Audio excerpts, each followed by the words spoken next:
Here we are with part 3 of our interview with Don Bulchandani.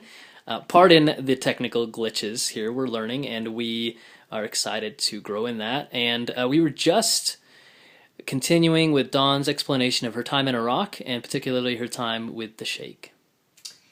Yes, so I was talking about how I had lunch with this particular sheikh who was once known for torturing people to death and then changed his ways and decided that social programs, education were a much better, much more healthy way of supporting and championing Iraq.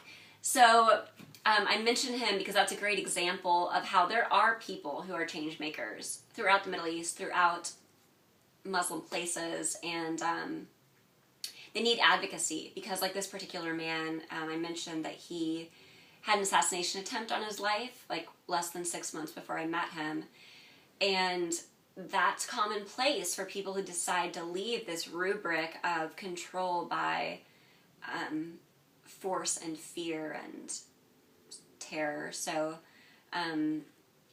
remember that there are people who are trying to change things, and they need support.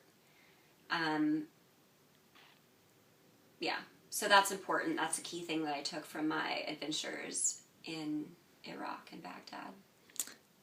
And yeah, thinking of this, it's a good parallel. That was a great just picture and example of love, just demolishing hate and peace superseding war. In light of that, and also transitioning from form to spontaneity, I'd love for you to share some spontaneous poetry on hope and how that gives wings to rise above.